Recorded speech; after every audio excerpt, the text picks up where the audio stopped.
On Tuesday, mostly sunny for a while, then increasing clouds late. High temperature low 40s. Mixed precipitation developing Tuesday night, going to rain rather quickly. Low temperature in the 30s. Low 50s later on Wednesday. Morning rain could be heavy and then breaking clouds later in the day. This is Gary Best. Your next wave weather coming up in 30 minutes.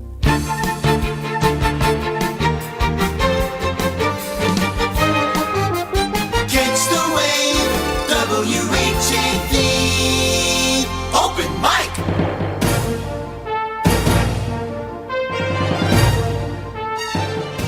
From the Edwin V. Johnson Newsroom, WHAV presents the Open Mic Show with Tim Coco. Make your voice heard. Call 978-374-1900. That's 978-374-1900. Or email tcoco@whav.net. Good evening, everyone, and welcome to another edition of the Open Mic Show. I'm Tim Coco, your host. Chris Porter is producing in Master Control. And not that we like to talk about other stations, but you may have heard Chris on yet another radio station. He's on WCCM with Jim Callahan on Saturday. Is it Saturday afternoons? Saturday afternoons. And then, of course, he's on WXBJ Saturday night. XBJ is a low-power FM in Salisbury, kind of a sister station of sorts, and again with Jim. And then, of course, he's had other radio jobs. You know, we call him the man with 5 radio jobs, all of them unpaid, such is the state of radio these days. But radio is very important, especially to Haverhill, and we're going to talk a little bit about the 69th anniversary of WHAV coming up in March. And we thought we'd take advantage of the time to talk about the importance of FM in Haverhill. And, of course, as you know, I hope you know, WHAV has received a construction permit to build a new FM radio station at 97.9. And there are some very big developments in that area, which we'll get to when we can, and talk to you about how the third incarnation of WHAV FM goes on the air in Haverhill. Going to be lots of history tonight, both local and about radio and FM. You'll hear voices like Major Edwin Howard Armstrong, the inventor of FM. You'll even hear from CBS's William Paley, who passed away a few years ago. He is the founder of the Columbia Broadcasting System, CBS. And he'll tell us why radio is still very important in a recording he made late in his life. We'll also hear some, and I know that the Wood brothers like to hear old WHAV material, so you're going to hear the founder of WHAV, Jack Russ, John T. Russ himself, during this program. Largely open lines tonight, so I encourage you to take down the number. If you're watching on television, it's usually on the screen at 978-374-1900. Largely open lines, so be ready to dial. Last week, we were cut off so soon that we didn't get to draw the birthday cake winner. And I know both the lieutenant and the corporal are probably just waiting by their radios and their computers and their televisions and what have you to find out who the winner was of the March birthday or anniversary cake contest sponsored by LBD's Second Generation Italian Bakery, 140 South Main Street in Haverhill. We'll get to that in just a second, but let's do the preliminaries. You can watch and listen to this program for the next 2 hours at WHAV.tv on your computer or smartphone. And many thanks to HC Media Channel 22 in Haverhill for bringing it to those of you without internet access. Last week, if you didn't hear this, I'll repeat it.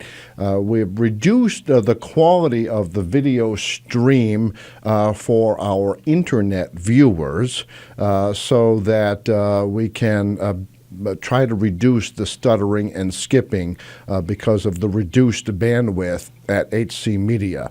We send the program to Channel 22 live over the internet, and this internet traffic, not on this end. We have pretty big capacity and we reduce other uses, but they're very busy over there with streaming demand video and so on. So hopefully skipping and popping and crackling and other things are reduced. You can listen to WHAV not only during the open mic show, but 24 hours a day, 7 days a week. Heavy local news, local weather, community spotlight, and so on at WHAV.net, again on your computer or smartphone, on AM radio, 1640 in northern Haverhill, Plastow, and Atkinson, New Hampshire. And of course, we're going to talk much more about this tonight. FM 97.9 coming soon to a radio near you. We also want to thank our other cable television affiliates throughout the Merrimack Valley that bring WHAV sound behind their community calendar announcements on television. Those include Andover Channel 8, Haverhill Channel 99, when there aren't other programs on, Methuen Channels 8 and 22 on Comcast, Channel 32 on Verizon Fios, Plastow Channel 17, and Sandown, New Hampshire Channel 17. Now, there are other ways, your children and grandchildren know this better. Maybe some of the younger ones are actually watching the show too. But of course, you can tune into WHAV on Apple TV's Golden Oldies group. So if you have an Apple TV box, maybe you bought it to watch Hulu or Netflix, well, your Apple TV box comes with WHAV built in.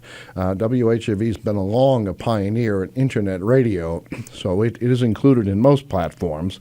It's also on an app called TuneIn, which is can be downloaded for your Android or iPhone. It's also on a lot of television apps like Roku, so you can add that to your lineup. So you can get WHAV almost anywhere except your toaster, and we're even working on that. So we shall see. All right.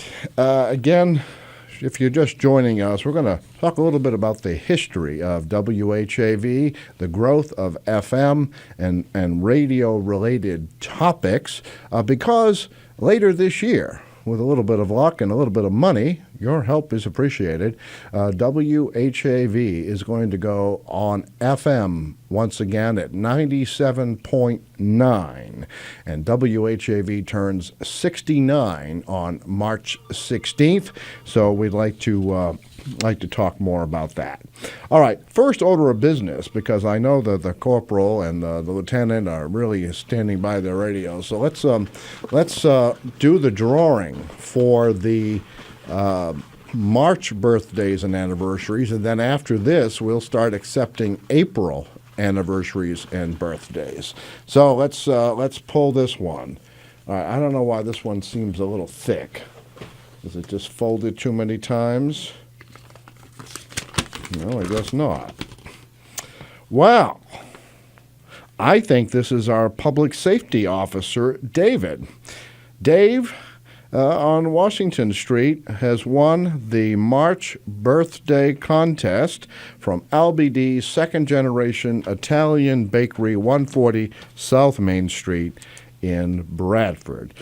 Dave is going to get a letter in the mail, and it will tell him that he's going to receive a free 7-inch cake. He's going to choose between chocolate or vanilla, and then he'll call them, go down with his letter from WHAV. It's a sort of proof that he won, and he'll be able to get a free fresh baked cake. So Dave, Public Safety Officer Dave, WHAV Safety Officer, has won. I'm just making a note of it on this form so that we don't forget to send him that. So Dave, happy birthday. All right, now Chris is going to collect the hat, take the old ones out, and we start taking April birthdays and anniversaries. Again, the rules are very simple. If you know someone who's having a birthday in April, actually, you know what? I think I may have just screwed this whole thing up. We normally don't take, we don't do the drawing until the end of the night. Chris, you didn't tell me that. All right. He didn't stop me either. I'm thinking it's already March. I know we have a call, but just so, all right. We're still going to take April birthdays and anniversaries. We've just awarded the March one. And just wish someone a happy birthday on the air or a couple a happy anniversary. Chris will have taken their names, and we'll do the drawing at the end of next month. For some reason, I'm thinking, well, see, there shouldn't be a 29th. It's the leap year. That's my excuse, and I'm sticking with it. All right, let's go to the phones. You are on the open mic. But you're sticking with it. Yes, I am. This is the last Monday of the month. Right, and so I should have waited till 8:15, but okay, we've dispensed with it. Well, I was going for month number 7. Yeah, I know. I don't think you got it this one. That wasn't your nominee, was it? No. We just broke your record. See, that's what happens. No, it wasn't. But I was hoping that you were going to draw the March birthday tonight, being the last Monday of the month. What am I doing? I went. What one did I just draw? I just drew. You just drew March. Just drew March. Okay. Last week you did it, right? What? You were saying you got cut off last week. I don't remember that. Well, you were watching on your computer, right? Yeah. All right. Well, HCTV cut us off. Early. Yeah, that's why I put it on the iPad instead. All right. So that's why we didn't. That's another one of my excuses I'm sticking to. That's why we didn't do the drawing last week. It would have been late anyway. But then again, it wouldn't have been the end of the month. So either way, I'm wrong, right? Well. Yeah, I like that. Say that again. Well. Yeah. You and David Gouds would have something in common. This month, huh? What's that? You could give away 2 this month. No, actually, I don't think our sponsor would necessarily approve. You don't think so? I should ask them in advance anyway before I do that. I'm sure they would, but I haven't asked. All right, so what is on your mind this presidential primary eve in Haverhill? Oh, not much, really. I was wondering if you have a picture of the proposed Harbor Place thing downtown. I'm wondering if those apartments that they're going to have, in particular for the elderly, have balconies on the outside or... That's a good question. I know that... Okay, I'll try to find that during the broadcast. We have some at WHAV.net, but probably shows the front of the building. Yeah. And you want to know if they have ocean views. Ocean. Well, that's harbor views. That's after global warming, I should say. Definitely river views would be nice. River views. My memory, but I could be wrong. So we'll try to find some photographs. I might even ask Chris to go to WHAV.net and just look up Harbor Place in the search engine and see what you can find. But I might even have some more on my phone, which for some reason isn't with me. But my memory tells me that only the people paying market rate, the expensive apartments, are getting views. But I could be wrong. Now, is that you're planning on moving? No, I don't want to. Okay, well, I'm hoping I can stay right where I am, but we'll see. Well, I hope you can. Or you'll see me at the park. Well, no. Worst case scenario, I think our. Oh, I'm not going to say. I think one of our staff members lives here, just from the evidence we find in the morning. But maybe you'll join them. But anyway, so no, hopefully that doesn't become a problem, but let's talk offline if there's any threat. Thank you. All right, so Harbor Place, well, I know Chris is looking. I don't know what he's found. As you know, the configuration changed a bit from the beginning to now. Originally, the main commercial building was 7 stories. Now it's 5. But I had a 6 and a 5. That's what I remember. Right. So I have to go see. I noticed, again, I took a photo. I might even, during the break, which is, well, I'm a minute late for, during the break I'll get my phone. I just took a picture of the development, and I see I think maybe it was you, maybe it was someone else, but early on we wondered why we saw only a single story on the apartment building, and while they had gone to top all the way to the top on the commercial building. But apparently most of the apartment building is a wood frame building as opposed to a steel frame building. Really? So because it is going up in height, but it's going up in wood. And I suppose I just maybe stupidly thought it was going to be steel frame like the building next to it. Well, that would have been my guess.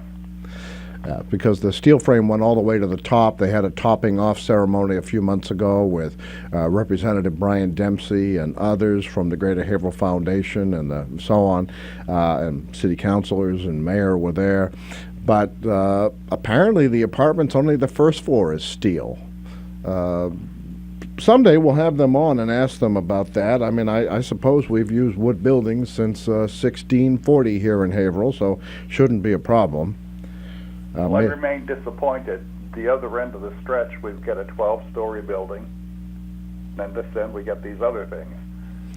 That's right. Well, you mean you're talking about the viewpoint? Yeah.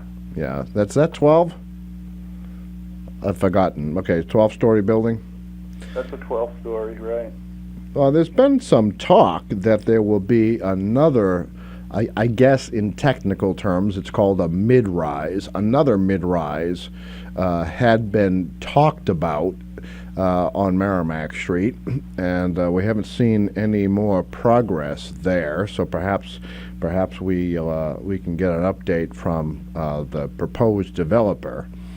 But I only stumbled onto that by accident because I was looking at some real estate, shall we call, opportunities down there, and a certain building was no longer on the market, and we were told it was going to be demolished for another mid-rise. But mid-rise, that could still be a shorty.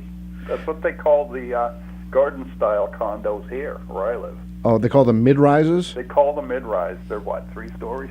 Oh, wow. So that doesn't really mean anything now, does it? No, I don't think so. I mean, there might be a definition for it. We'll have to look into that. I mean, I'm just disappointed that they didn't build up, because, you know, as Haverhill grows, there's only one direction to go, and that's up, especially if you want to preserve green space. Okay, that makes good sense. Maintain your view of the river. I suppose if they went up, they would also kind of maybe take away the view from people up the hill. I don't know. But we'll see. I don't know. So anything else? Do you have any April birthdays, or did I catch you off guard by doing this so soon? Yeah, I do have an April birthday. Oh, boy. All right. I'll have to give Chris that after. All right, so you call Chris back afterwards. So what is it, a birthday, anniversary? Birthday. All right, it's a birthday. Happy birthday to Cheryl. Cheryl. Another one of your female admirers, no doubt. All right, Cheryl's birthday is when, do you know? The 30th. April 30th. That is a very important day. Do you know why? Yeah. Why? Hitler's birthday? That's Hitler's birthday? That's what I was told. It's my birthday. It's my birthday. I know it's yours because I remember that from last year. Oh, boy. All right. But anyway, I probably shouldn't have given myself a self-promotion like that. Okay. All right. So we have... now somebody will call yours then, right? Well, I think someone did last year, and I was disqualified. Yeah. I think I do think that was called in last year. But anyway. All right. So anything else on your mind? Because I'm late for break, and Chris is making all kinds of faces at me. Okay. Well, things will come and go, and I'll let you go so that you can get back on track. All right. But so call him back with Cheryl's information.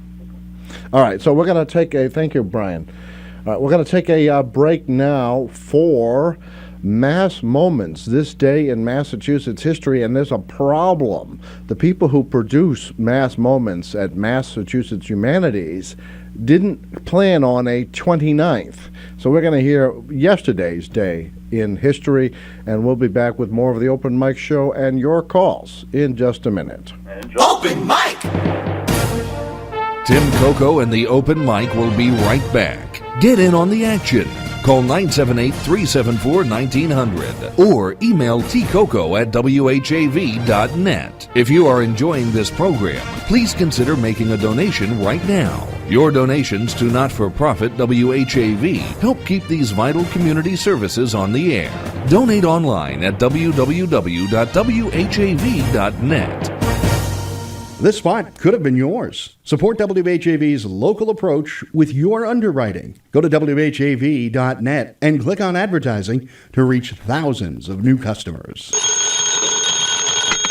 Johnny Dollar. Johnny Dollar, in spite of writing the fanciest expense accounts in the industry, is in high demand by his employers. He's a freelance insurance investigator on the job only when the stakes are sky high. When murder or fraud covers a venal grab for profits, it's Johnny's job to jolt the facts from those involved.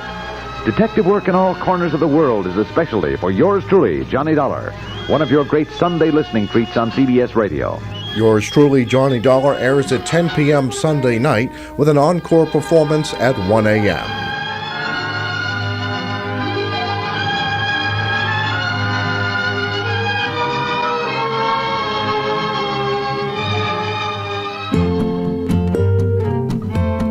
Today is February 28th.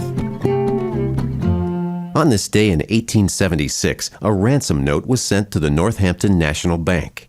Just a month earlier, a notorious gang of New York thieves had managed to break through the bank's new security system. Within a matter of hours, they made off with the largest heist of cash and bonds in U.S. history. The $1.6 million stolen would be worth over $26 million today.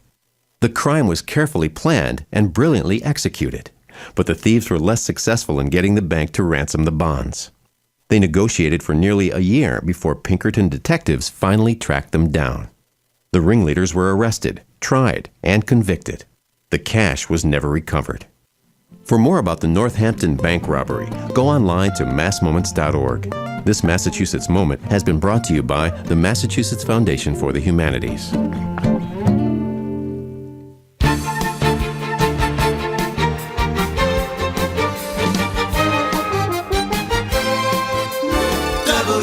WHAV Open Mic.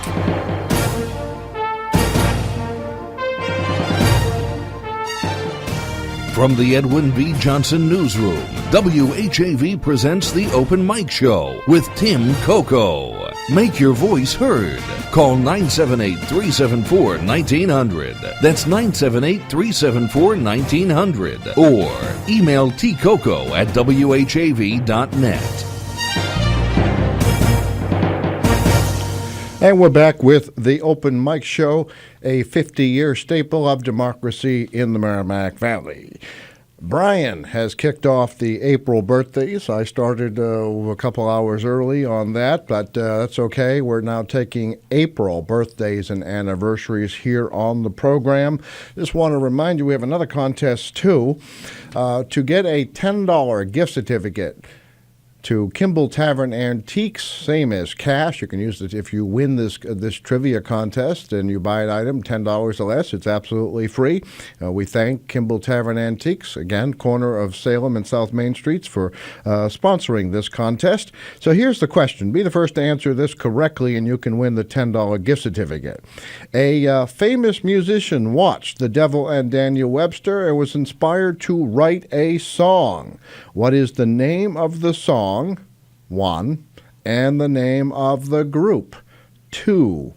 I believe someone had the answer last week, but we ran out of time on the program, so let's see if that caller will call back, and we may be giving away the $10 gift certificate. All right, let's go to the phones now. You are now on the open mic. Hello, Tim. Yes. Am I on? Hi. Yes. My name's Mike. I've lived in Haverhill about 30 years, and soon to move out in the next year or two. Oh. I maintain that I don't know if in this city it's geography, if it's a lack of vision amongst the political and social leaders. I don't know what's wrong, but something's dreadfully wrong. I turn around and hear constantly about how Haverhill's on the move. Haverhill's progressing. Hey, rah, rah, rah. I don't think there's an art gallery in Haverhill.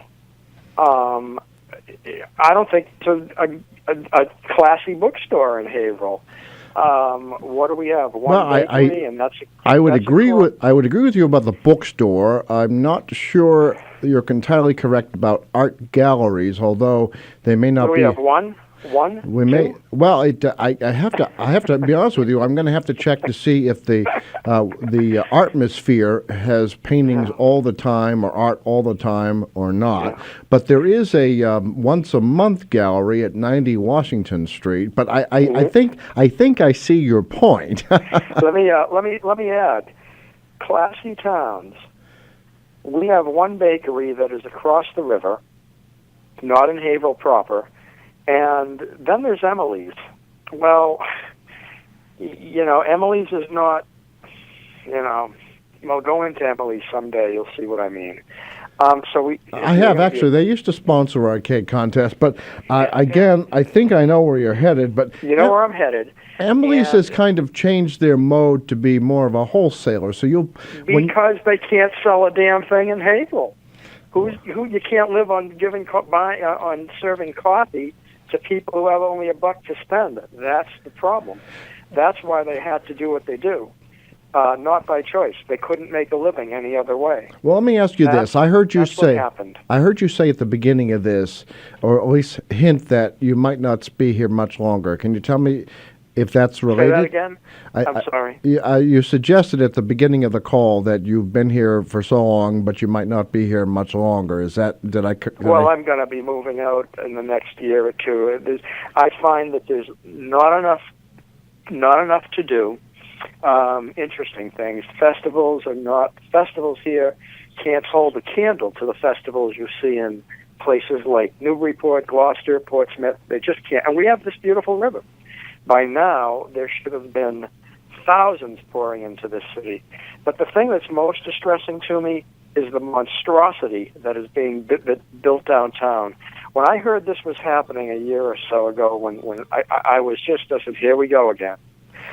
And again, I don't know if it's just geography, if the river is too cluttered with things in it, or what's wrong, but building the monstrosity on the corner when you should open up all cities and towns that are vibrant, it's all opened up.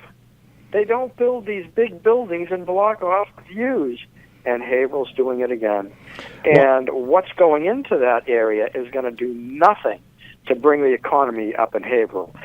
Someone told me, well, there'll be a lot of a lot of college kids in there, and they'll have disposable income. I was astonished. Students who go to UMass Lowell or Northern Essex do not have a lot of disposable income.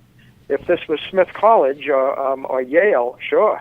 But, so I can't understand who's done the planning, why. I used to be deeply involved in Haverhill. I can't get near it anymore. It's one disappointment after the next. And I'm just astonished at what's happening, watching that building go up. And thinking of how, again, it's architecturally going to be unpleasant to look at. There could have been archways in it. It could have been made aesthetically pleasing, and it's not. Hey, let me give you my take, and I'm going to give you a sneak preview on something I'm working on now, and I might offend people. Yeah. So bear with me. Yeah. I have a theory. Let's leave it at that. I have a theory. I'm going to go over time now. Chris is going to yell at me for being late with the news. But I have a theory that Haverhill suffers from a low self-esteem problem. Oh, absolutely. And this drives everything, because what happens is when you have low self-esteem, you think everyone else is better than you. Yeah.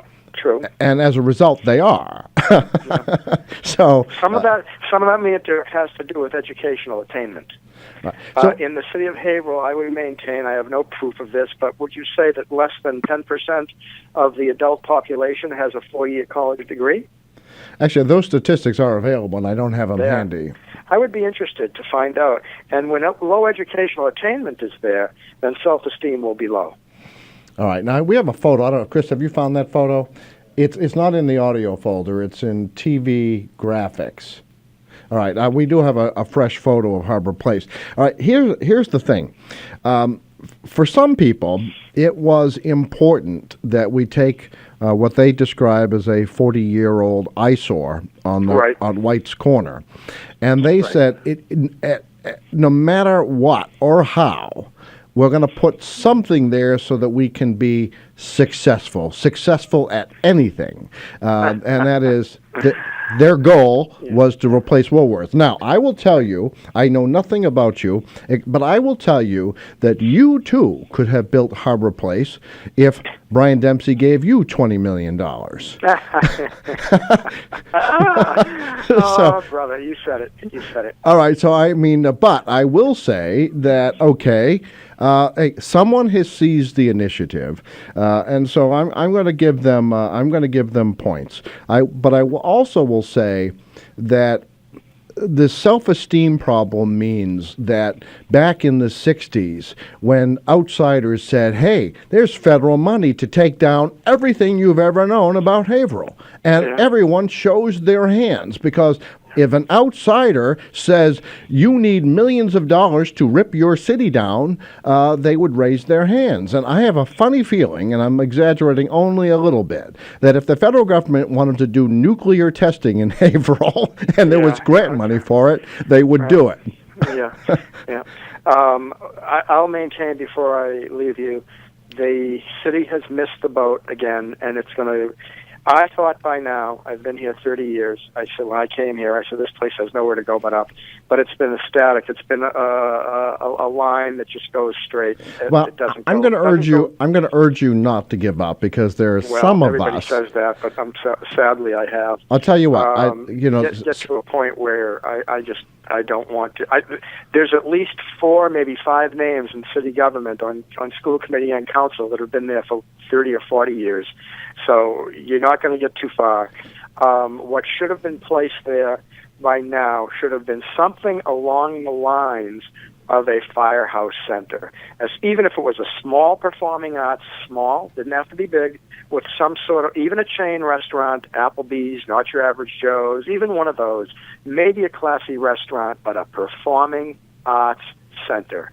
Haverhill is not that kind of community. Haverhill, again, I'm going to, if you maybe can investigate and let the viewers know how many people in this city, the adult population, have a 4-year college degree. And forget master's degrees, because I don't know that I've ever met any adults in Haverhill who have a master's degree. So when that's the situation, what are you going to expect? It's low goals, low attainment, low self-esteem. It's been that way forever, and it's just not going anywhere. Well, I'm going to ask you to do me a favor. Write to me offline. My email is tcoco@whav.net, and let's continue this thought, because there may be solutions for those of us bold enough to say there are problems. Well, ever the optimist. That's good. I could use optimism in my life, I guess. But I think for myself, I have been here for a long time and was involved deeply for a good 10 years, and then said, I can see what's going on here now. I like to think of it this way: 100 of the most important families in Haverhill always fighting. I think of it that way. They kind of, there's too much petty intrigue, I think, that goes on, small stuff, and it prevents the city from people from working as a team for the greater good. And again, it's low self-esteem. Even the people who are our leaders, I don't think they see the city as, what I remember someone saying, a Chamber of Commerce president once said, and that's a problem, by the way, too, the Chamber of Commerce in Haverhill. Let's go back to how many people have led it in the last 10 years? 4? James Jajuga? My goodness. What's he getting a pension from them, too? I doubt it, but I see your point. I doubt it. You know what I'm saying. I mean, what has he been? A state senator, state a policeman, and he just falls into one. Okay, lobbyist, marijuana factory pusher, Methuen City Council. You keep going. You'll get hoarse. I'll start over. Yeah, one gig after the next. Okay, your point is well taken, and I'm over time. But send me a note. I want to continue that. Good luck. Thank you. Bye-bye. Take care. Bye. All right, folks. I had to take that one because it did. I know nothing about this gentleman, although I believe he's called before. But Haverhill's a great place, and it can be. It can be closer to the utopia that our caller is describing if we could only get beyond the pettiness and the bitterness. But I'm not sure that I have a complete solution. Maybe you do, and we can take that after the news. We'll be back with more of the Open Mic Show in just a few minutes. Open mic. Tim Coco and the Open Mic will be right back. Get in on the action. Call 978-374-1900 or email tcoco@whav.net. If you are enjoying this program, please consider making a donation right now. Your donations to not-for-profit WHAV help keep these vital community services on the air. Donate online at www.whav.net. It's 7:08. WHAV LP Haverhill. WHAV is a nonprofit community service of Public Media of New England, Incorporated.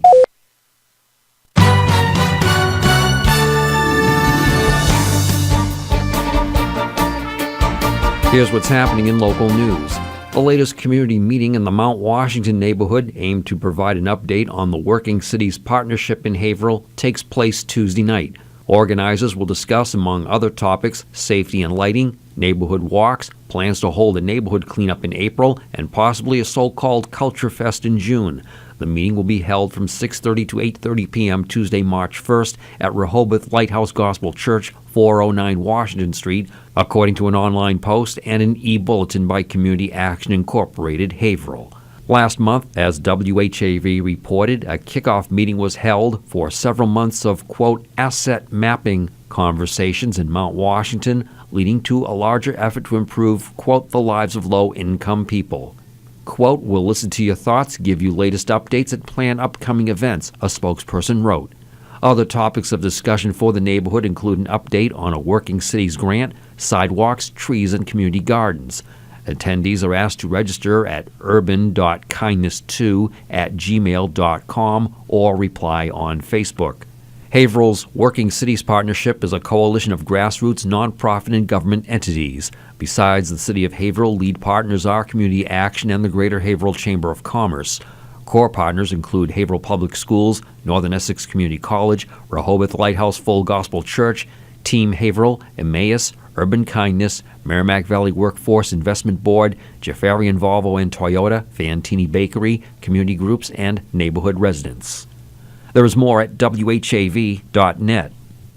An alert witness helped Haverhill police track down and arrest a Tewksbury man who allegedly robbed a woman at knife point Saturday night at a River Street ATM. Police told WHAV a woman was making a withdrawal at 8 p.m. Saturday from a Bank of America ATM near 99 Restaurant, 786 River Street, when a man entered the freestanding unit with a knife and robbed her.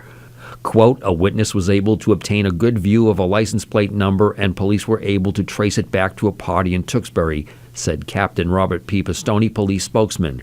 He added Haverhill detectives, along with Tewksbury police, investigated in Tewksbury and conducted interviews, leading to the arrest of Nicholas Corrado, 32, of Tewksbury. The alleged getaway vehicle belonged to the suspect, according to Haverhill Deputy Police Chief Anthony L. Hawk. Corrado was taken into custody at 2:28 p.m. Sunday. In addition to armed robbery, he was charged with possession of a Class E drug. Corrado is due to be arraigned in Haverhill District Court. An investigation by Massachusetts State Police, including an accident reconstruction team, is ongoing into the cause of a fatal crash involving two vehicles Sunday morning on Interstate 495 in Merrimack. A 23-year-old Newberry woman, the driver of a 2008 Toyota Scion, succumbed to injuries received in the crash on I-495 northbound in Merrimack, which was reported to the Newberry State Police Barracks at 11:51 a.m. Sunday. The victim, whose identity is being withheld pending notification, was transported to Anna Jakes Hospital, Newburyport, where she later died, according to a statement. The operator and sole occupant of the second vehicle, a Nissan 350Z, was not injured. The northbound right travel lane was closed for nearly 2 hours until it reopened at about 1:45 p.m.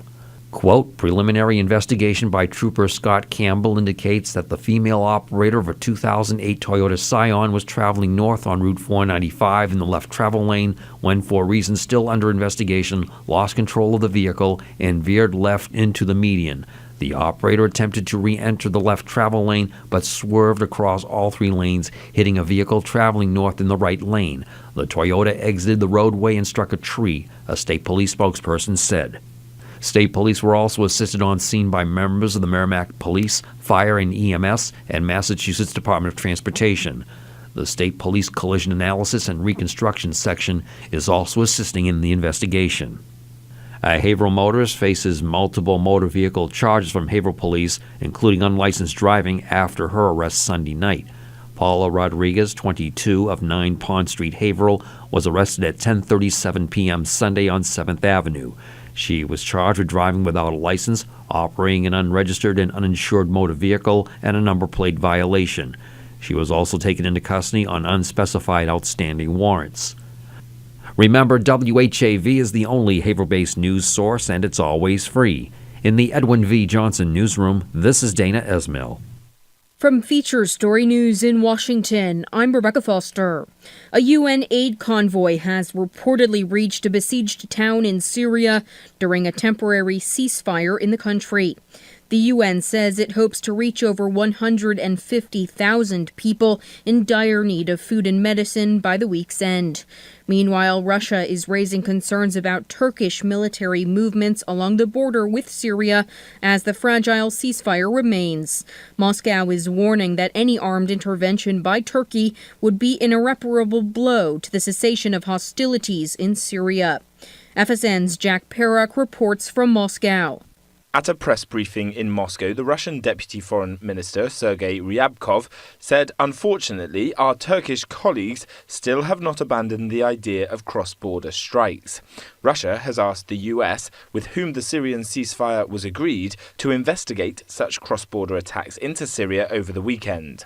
Early accusations from officials in Syria's leading opposition group that the Syrian government is continuing attacks are threatening to derail the fragile ceasefire. Jack Parrock, Moscow. An American student who has been arrested in North Korea has publicly apologized for his alleged crime, trying to steal a political banner from his hotel. 21-year-old Otto Warmbier, who's an undergraduate at the University of Virginia, made the admission in front of media in Pyongyang. Here's our U.S. correspondent Lorna Shattuck. Otto Warmbier said he attempted to steal a political banner from the staff area of his hotel in Pyongyang on the 1st of January as what he called a trophy for a fellow church member in his hometown of Wyoming, Ohio. He added that the mother of a church friend had offered him a used car worth $10,000 if he was able to do so. He made the apology in front of media in Pyongyang, but it's not clear if that was done voluntarily. Foreign detainees in North Korea have previously recanted confessions, saying they were made under pressure. Warmbier was visiting the country with Young Pioneer Tours, an agency specialising in travel to North Korea. The US State Department warns Americans against travelling there, as foreigners are sometimes detained as a way of exerting pressure. Lorna Shattuck, New York. U.S. presidential hopefuls are gearing up for so-called Super Tuesday, the biggest day of voting so far in the election process. On Tuesday, 12 states will take part in voting that could propel candidates closer to a November runoff for the White House. Among the states voting are Massachusetts, Virginia, Georgia, Alabama, and Texas, where Republican contender Ted Cruz serves as state senator. For more on the day's top stories, you can follow us on Twitter @FeatureStory, or you can check out our website, that's featurestorynews.com. From bureaus worldwide, this is FSN. Wave weather. I'm WHAV meteorologist Gary Best with wave weather. It'll become partly cloudy to clear during the night. Low temperature upper 20s to near 30. During the day on Tuesday, mostly sunny for a while, then increasing clouds late. High temperature low 40s. Mixed precipitation developing Tuesday night, going to rain rather quickly. Low temperature in the 30s. Low 50s later on Wednesday morning. Rain could be heavy and then breaking clouds later in the day. This is Gary Best. Your next wave weather coming up in 30 minutes. For more in-depth coverage of the news, visit WHAV's website at WHAV.net. This is Pacifica Radio for the Merrimack Valley. WHAV LP Haverhill. Listener-supported community radio. Catch the wave, WHAV, Merrimack Valley. Open mic.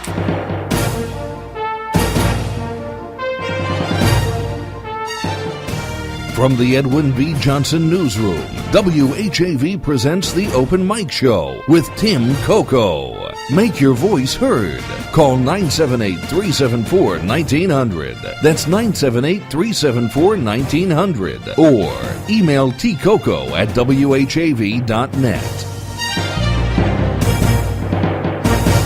And welcome back to the Open Mic Show, a 50-year staple of democracy in the Merrimack Valley. For some unknown reason, HC Media Channel 22 has left us. Perhaps they don't want Haverhill people to get the news, or they don't want promotional announcements about WHAV on their channel. I don't quite get it, but I'm going to ask anyone who's not watching on HC Media Channel 22 to consider some letter writing for us. You can write to HC Media Channel 22 on Elm Street in Haverhill and ask them what's up with interrupting the Open Mic Show, and more importantly, interrupting local news that is so valuable to our residents who do not have internet access. All right, let's go right to the phones because apparently other people still are paying attention. So you are on the Open Mic Show. Good evening. Good evening, Tim. How are you? Very good. How are you? I'm very good, but I don't agree with that caller that you had about Haverhill's lack of esteem. Oh. Well, I have to say that was my thought, was lack of self-esteem. I love Haverhill, really. I love Haverhill. I know. If you heard me, I asked that listener to write to me privately because I wanted to give him some reasons why. And the insult. There was one particular insult. I don't believe that this. What did he say? Many people have a 4-year college degree. Yeah, I don't have the statistics to know whether what. I don't either, but Haverhill has a college right in its midst. Right. It's not just a 2-year college either. It's now a 4-year college. Well, with the UMass programs, you're right. Yes, positively. No, I mean just so I can clarify that to anyone listening, I do think at times. The city looks to an outsider, another city like Newburyport, and say, why aren't we Newburyport? And I don't think we should be a Newburyport. I think we should be our own identity, and Haverhill doesn't have to copy others. It can be great in its own right. And that was the only point I was making about self-esteem. I see, yeah. Well, I love Haverhill. Every time I ride down the main street there, I look at the decorations on the poles. What are they? They're plants, or baskets, or something. Excellent. There's some excellent restaurants in Haverhill. I like Haverhill a lot, really, and I don't agree with the previous caller. No. Maybe just as a comparison, he should rent a flat downtown Lawrence or Methuen, and then do his analysis. No, there are certainly worse places, and I agree with you. I'm not saying Methuen is, but there are other places that are in tough shape. Detroit, we'll say, for example. But Jerry, I believe you left us a message last week. Yes, I did. And it suggested you might know the answer, but of course we have to make you say it on the air. So let me repeat the question for those who are wondering. The answer was bad moon rising. That's right. Yeah. All right, but I think it was Georgie Karamatopoulos. No, it wasn't him. all right, but you got to give me the name of the artist. So I can't remember. Oh I no. just know that George Karamatopoulos. He was quite a guy, really. I was with the Tony Brown band for years, 22 years, and he was always our competitor. George Katsaris, Georgie K. from Haverhill? Yes. The mayor. He had a big band, too. That's right, he did. 12, 14 pieces, and we had a big band, 12, 14 pieces. And we would always be vying for the same location. If it wasn't Old Orchard Beach, it was Kimball Starlight in Wakefield, or the Commodore. We were always vying, competing against each other. With bands, and he had a great band, and he had a great vocalist. His name was Billy Keenan, actually, and I took his place when I started singing with Tony Brown's band. Yeah. Okay. Now, but let me just repeat the question. All right. A famous musician watched The Devil and Daniel Webster and was inspired to write a song. First part. What is the name of the song? You've answered that. But I don't know the. What is the name of the group? All right. I see. I don't know. I bet That's all right. Somebody else will pick it up, I'm sure. All right. Well, you're so close. That I know. Amazing. I knew you'd get a kick out of that. I've been spending my time reading about Flint, Michigan, and also extolling the virtues of our Massachusetts drinking water program, and all of a sudden we got something happening in Maynard, huh? Yes, tell us about that. Basically, they had a violation of their what they call total THM contaminant, total trihallomethanes. These particular, as a true spokesman, sometimes for not it wouldn't happen in Haverhill, but they kind of use sometimes in their presentation of what happened. They use kind of what they call, I used to call it weasel words. Oh, right. Yeah, it's part of the game. Weasel words, right? Public relations. Yeah, well, I think you politicians are pretty good at it. Yeah. Yeah. Oh well. Yeah, they're the best. Yeah, especially the word transparency. Yeah. But anyway, in Maynard, they had a violation of the THMs, trihalomethanes. They're organic materials, and the sentence the sentence that I didn't like in the public relations presentation from the assistant town administrator was, he said, some scientists feel that this particular material is bad for your health, and in response to that, do you know it takes years to get a sample, a contaminant accepted in the Safe Drinking Water Act. Right. I understand. Yeah. Well, because I want to tell the listeners why you're an expert. Jerry from Methuen worked at DEP for 50 years before it was even called DEP. Is that right? 51 years. 51 years. We were 50 people, and we were the Bureau of Environmental Sanitation, but we were in the Department of Public Health. And sometimes I feel, Tim, and I'll say it right out, sometimes I feel that maybe we should have stayed in the Department of Public Health, because drinking water, shellfish, all those particular things seem to me, at least, should be in the Department of Public Health.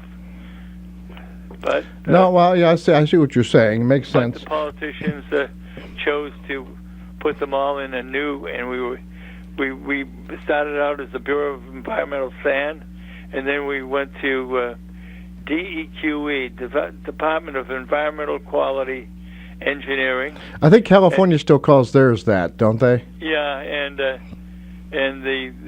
then we finally became DEP, and DEP is a little kind of questionable. The word DEP.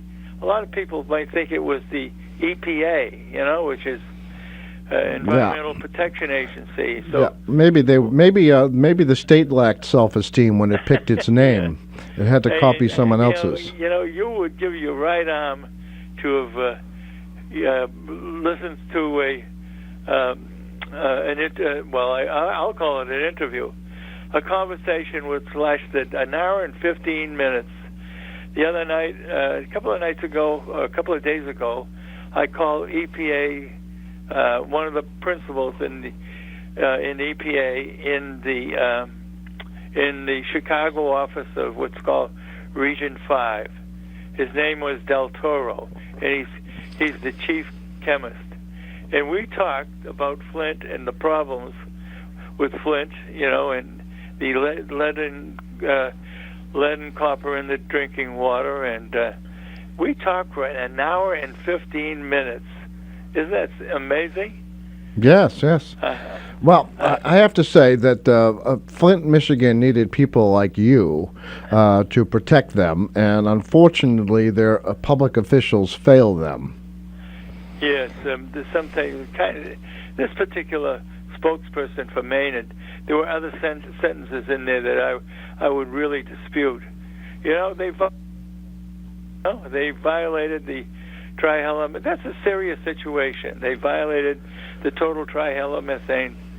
Don't dance around it and use weasel words. No, I understand. They violated it, and they should acknowledge that they violated, and they're going to address it the DEP said 90 days. I'd be requiring less time. I would have required them to immediately hire a consultant. Right. Well, from there. That's why they need you. Jerry, I'm afraid we have to go to Community Spotlight and Weather. Well, I hope somebody wins hope somebody answers the second part of the question. All right, Jerry, well, thank you for providing them with such a great hint. Thank you. But, try again, though, if you want. No, I can't. All right, Jerry, thank you very much for all that you do for the community. We appreciate it.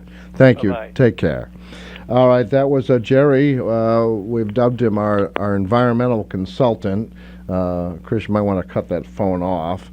And then he worked for, as you heard him yourself, for what is now the State Department of Environmental Protection for 51 years, was the Department of Environmental Quality Engineering, and apparently the Bureau of Sanitation before that. So pretty interesting. All right, while Chris is setting up, we're going to combine the Community Spotlight and Weather. We have tried to reach Haverhill Community Television, HC Media, by phone without any success. I have since sent a text to one of the officials there and hoping that helps. Just be good to know. I just checked our stream. We don't seem to be having any problems that would justify this. I suspect it's maybe an automation issue at Channel 22. But Chris, are we ready to go to this? So let's take a break for Community Spotlight and Weather. We'll be back with more of the Open Mic Show right after that. Open Mic! Tim Coco and the Open Mic will be right back. Get in on the action. Call 978-374-1900 or email tcoco@whav.net. If you are enjoying this program, please consider making a donation right now. Your donations to not-for-profit WHAV help keep these vital community services on the air. Donate online at www.whav.net. It's 7:31. Community Spotlight. The Boys and Girls Club of Greater Haverhill celebrates its 110th birthday in March with a party featuring retired New England Patriots and Miami Dolphins football quarterback Scott Zolak. The celebration is scheduled for Saturday, March 5th, but details not yet available. Zolak of Massachusetts, currently the host of Zolak and Bertrand on the Sports Hub with Mark Capito Bertrand. Tickets and sponsorship information is available by contacting Kathleen Pruitt at kpruitt@haverhillbgc.org or by calling 978-374-6171, extension 102. Someone you know is on WHAV. To submit or read your own nonprofit announcements, click on the Contact tab at WHAV.net or email news@WHAV.net. In the Edwin V. Johnson Newsroom, this is Mark Lemay. WHAV. For more in-depth coverage of the news, visit WHAV's website at WHAV.net. Catch the wave. The most trusted man in America, news anchor Walter Cronkite, once said, "It is absolutely essential in a democracy to have competition in the media, a lot of competition." That sentiment is one of the driving forces behind WHAV's expanded local news effort. This is News Director Dana Esmail inviting you to listen to my hourly weekday newscasts right here on WHAV. You'll also find the area's most comprehensive local news reporting at WHAV.net on your computer or smartphone. Remember, WHAV is the only Haverhill-based news source, and it's always free. And that's the way it is. Wave weather. I'm WHAV meteorologist Gary Best with wave weather. It'll become partly cloudy to clear during the night. Low temperature upper 20s to near 30. During the day on Tuesday, mostly sunny for a while, then increasing clouds late. High temperature low 40s. Mixed precipitation developing Tuesday night, going to rain rather quickly. Low temperature in the 30s. Low 50s later on Wednesday. Morning rain could be heavy and then breaking clouds later in the day. This is Gary Best. Your next wave weather coming up in 30 minutes.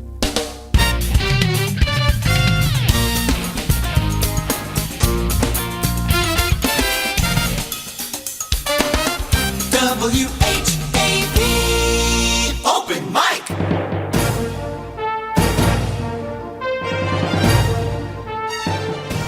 From the Edwin V. Johnson Newsroom, WHAV presents the Open Mic Show with Tim Coco. Make your voice heard. Call 978-374-1900. That's 978-374-1900. Or email tcoco@whav.net.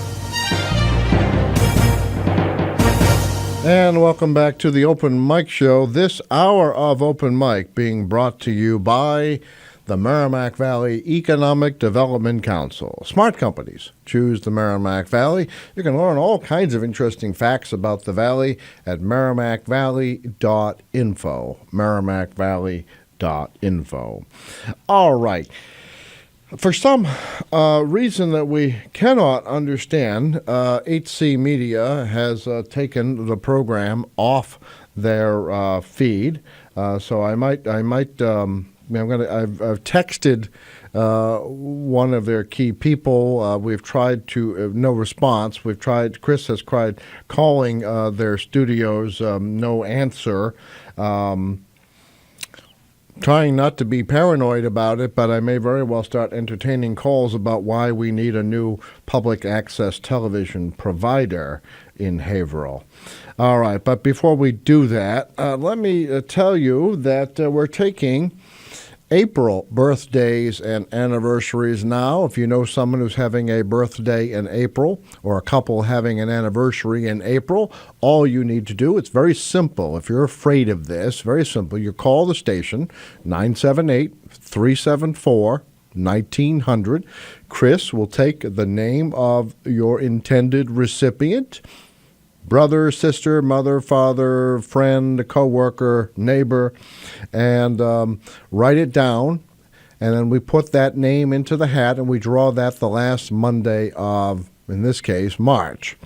Now, there's only one little catch, and it's not that bad. You have to talk to me. You have to wish Like Brian did at the beginning of the program, you have to wish Cheryl a happy birthday. It's really not that hard. Don't be shy. And look, Cheryl right now is in the lead to win a free cake from Albie D's second-generation Italian bakery, 140 South Main Street in Bradford. Now, speaking of South Main Street, corner of Salem and South Main Streets, Kimball Tavern Antiques is offering a $10 gift certificate, same as cash. If you can answer their trivia question, you notice, and I'm not going to give it away again, you have to have been paying attention, but our caller from Methuen, Jerry, got half of the answer. So that's all you have to do is come up with the other half, and you could win the gift certificate. But we'll repeat the question. A famous musician watched The Devil and Daniel Webster and was inspired to write a song. What is the name of the song and the name of the group? And you could be the first person to answer that gets a $10 gift certificate to Kimball Tavern Antiques. Lots of items in the news. Before we turn to our WHAV history feature, let's just run down this. Don't forget, tomorrow is Presidential Primary Day in Massachusetts and many other states, too. It's Super Tuesday. So there are, when you go to vote now, maybe if you're a Democrat, you're going to choose between Hillary Clinton and Bernie Sanders. If you're a Republican, there's still quite a few on that list. Ted Cruz, Marco Rubio, Donald Trump, and so on. But you might be surprised, especially if you haven't participated in a presidential primary. In Massachusetts, every 4 years, we also elect local people to the Republican and Democratic city committees. And we elect the Republican and Democratic state committee man and state committee woman by our Senate district. So Mayor Jim Fiorentini of Haverhill is a candidate for Democratic state committee man, but because of some kind of technical problem, his name isn't on the ballot. So he is asking that you write in his name if you want him to continue in the role he's held for many years as state committee man. Write in his name and then circle the little box next to the name, because it doesn't count if you don't circle the box. That's how the machines read the ballots.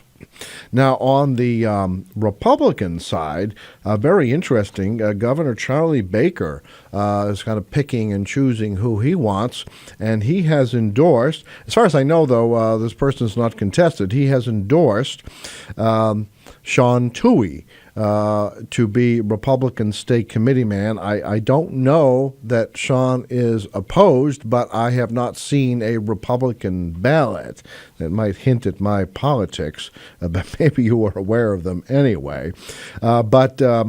So Baker didn't endorse a state committee woman from this area. Perhaps no one is running.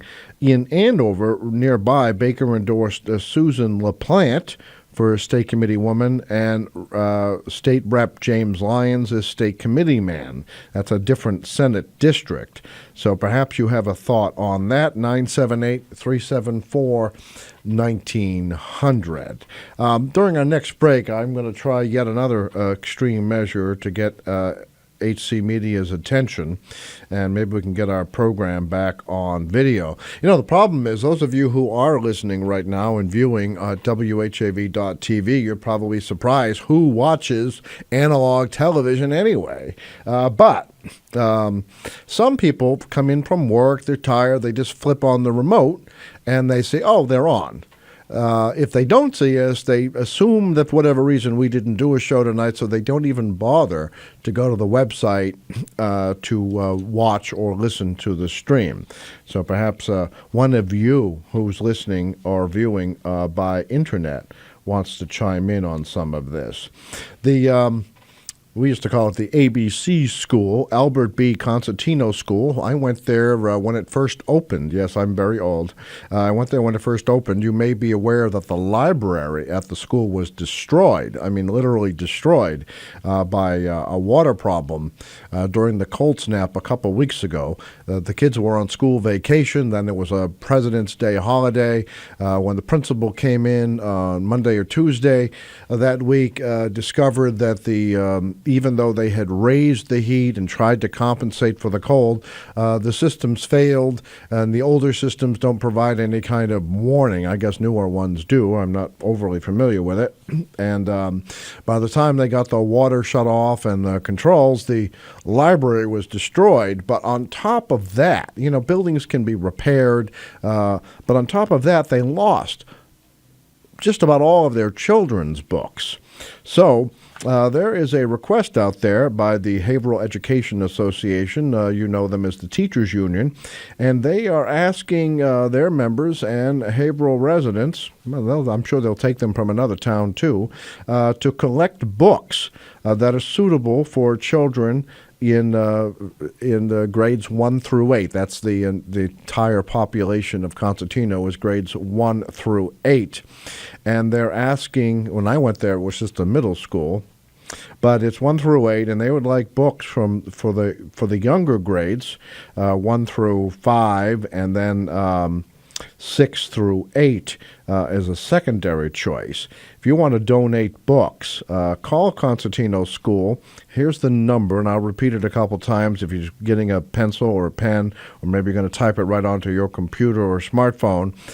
Constantino School, 978-374-5775.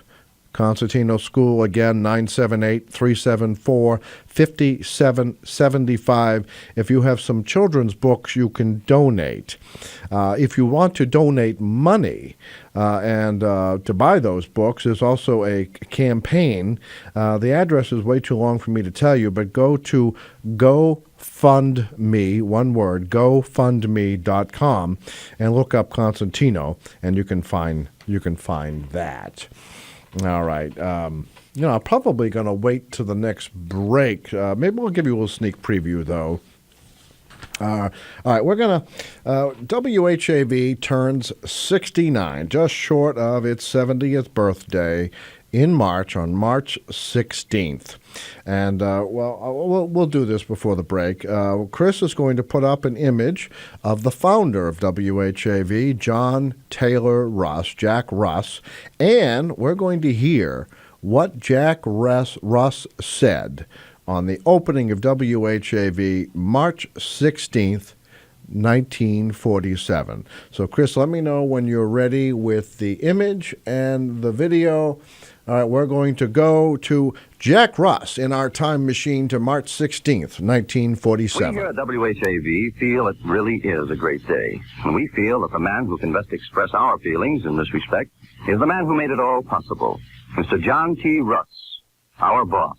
Mr. Russ. Thank you, Mr. Taylor. This is a big day for all of us here at WHAV. We are very enthusiastic. And from what we have heard from our friends, they too share in our enthusiasm. It's truly a great day, a day that has been a long time coming. For it was over 3 years ago when we first decided that a community radio station was needed in Haverhill. We weren't thinking in terms of a so-called big city type station, but instead a station which could serve first and always the interests of Haverhill and its neighbors, a locally owned and operated radio station. We in the newspaper business have followed radio closely. We have had to, because we know that broadcasting is closely linked with the job a newspaper has to do. Dissemination of news and advertising and public service to the community and its business life. As time goes on, the vital part radio plays in a progressive community will become more apparent. WHAV is going to be your station, a station for the people of Haverhill and the people in our surrounding towns. What concerns you directly, your lives and businesses, your community betterment, will always get first priority on the WHAV airways. The operator of a radio station has an immense responsibility to the public, a responsibility that must take precedence over everything else. He can never neglect this responsibility.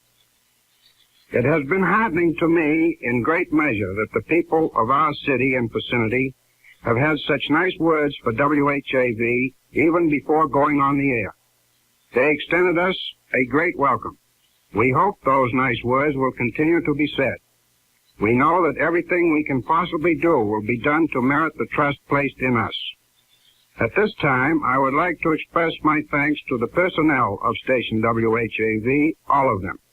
For weeks, yes, months, the program, sales, and engineering staffs have worked untiringly for this moment, this first broadcast day of WHAV. I am proud of them. To our chatter listeners this afternoon, I can conclude with these words.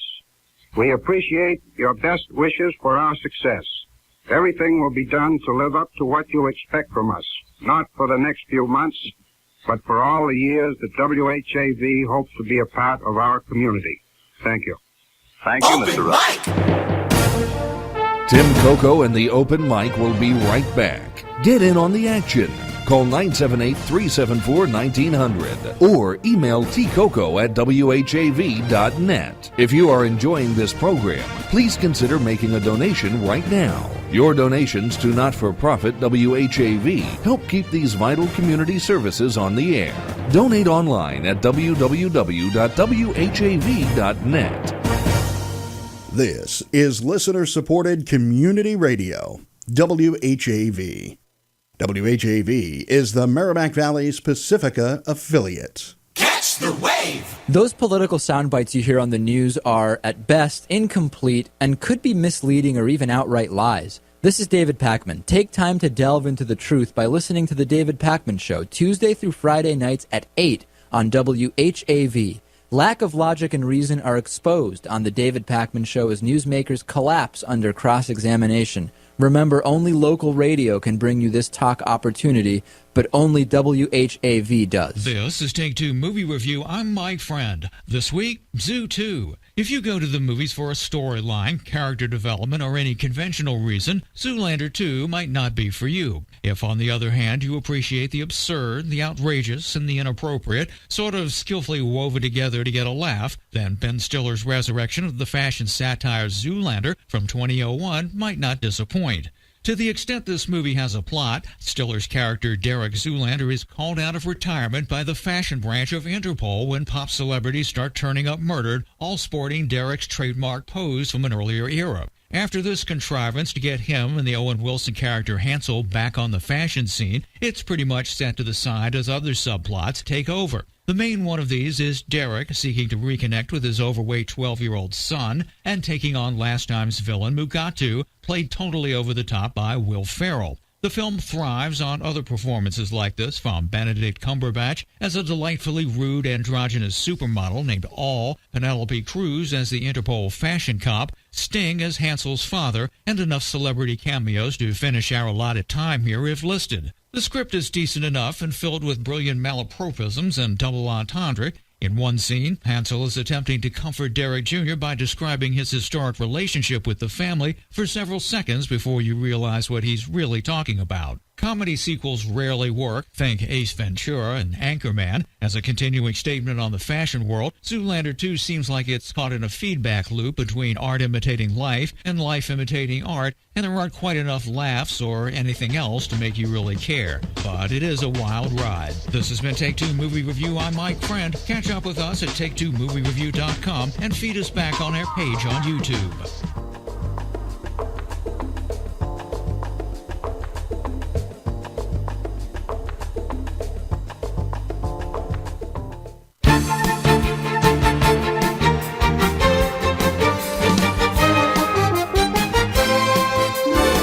WHAV Open Mic.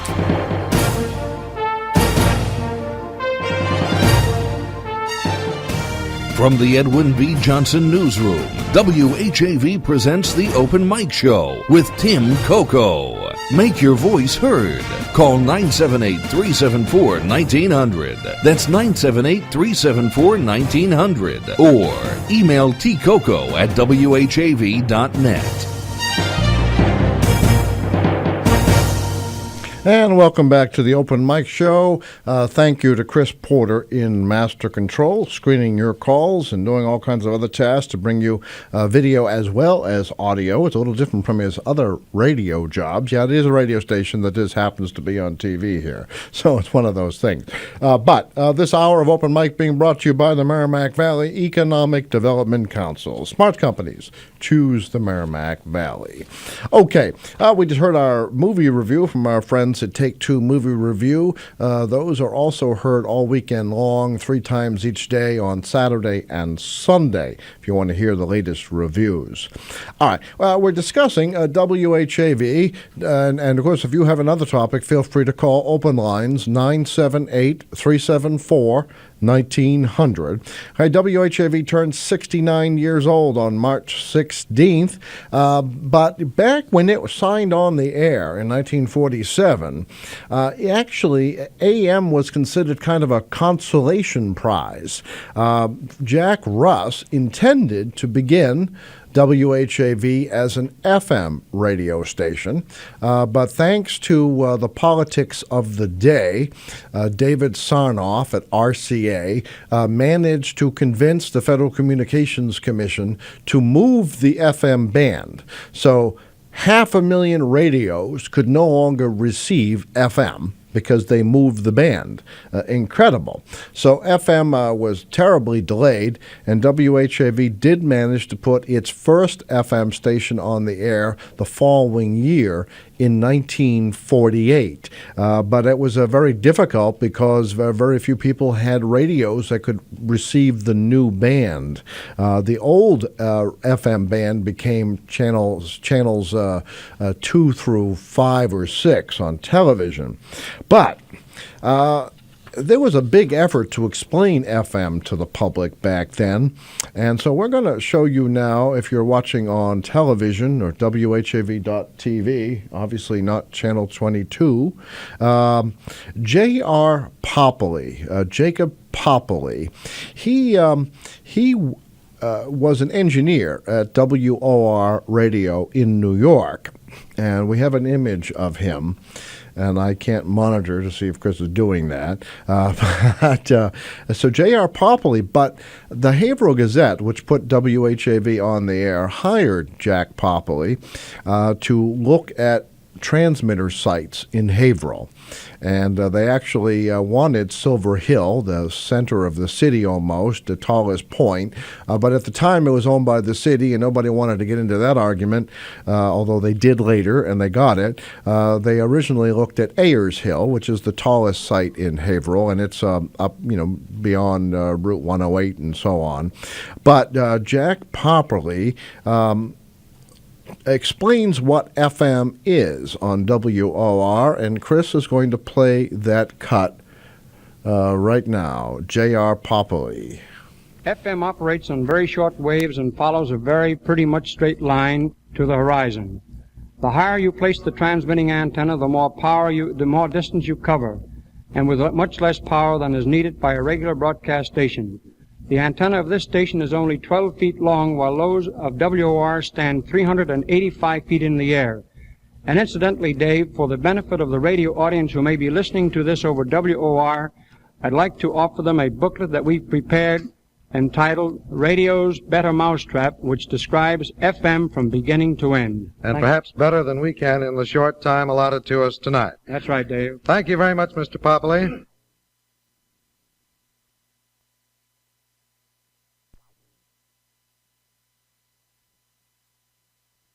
I got to put my mic on. You see, that's one thing I didn't learn from J.R. Poppele. All right. So I put it off so you wouldn't hear me sipping my coffee, I guess. But in any event, Jack Poppele at WOR did the survey of antenna sites in Haverhill for WHAV's first FM radio station.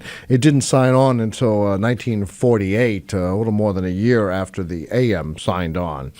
But Jack Poppele, our engineer, Dave Doherty, our new engineer for FM, is old enough, I hope he doesn't mind my saying that, to remember Jack Poppele. And so this kind of brings us full circle with the plans to bring a new WHAV FM to the air at 97.9. It's already been licensed. That's not the issue. The issue is just getting an antenna constructed. But Jack Poppele referred to a book called Broadcasting's Better Mousetrap, and we are working to republish that book. Maybe it'll be a premium for those of you who donate to our Make Waves campaign. Today's WHAV is a non-profit corporation. Your contributions are tax deductible to the extent allowed by law. What that generally means is if you already gave away $10 million, they may not let you deduct it, but I don't think there's too many people in that category. Broadcasting's Better Mousetrap. We're working on reproducing that book. But more interestingly, the inventor of FM, Howard Armstrong, Major Howard Armstrong, he is a World War I major, and he invented not only FM, but the concept of what we now call, although maybe it's going out of style, the super heterodyne receiver. There were heterodyne receivers, and then he invented the super heterodyne. What that really means is that he figured out a way that you take the radio frequency the radio station is transmitting, and you mix it with another frequency inside the radio, and the effect is that the reception is much improved. But in any event, he invented that during World War I, went on to bigger inventions such as the FM. Back in the day, there were people who did not think the idea of modulating the frequency rather than the amplitude. Maybe I'm getting too technical now, but there are people who didn't think it would work. Well, of course it worked, and it became the dominant medium. Took quite a while to do it, thanks to the politics of David Sarnoff at RCA and NBC, and the FCC. For whatever reason, they gave in to the political pressure to kill FM at its start. But in any event, Howard Armstrong, if you're a longtime listener or viewer of this program, know, or if you read at WHAV.net, is actually buried. His gravesite is actually in the next town in Merrimack. That's because his wife was from Merrimack. And when he died in 1954, he was buried in the Bronx. And so no one ever thought he'd end up here. But apparently, at the end of the 1970s, he was moved here and when his wife passed away, and they are at Locust Grove Cemetery in Merrimack. Okay, let's hear Jack Armstrong. Jack Armstrong, that's a radio show. Howard Armstrong from 1948.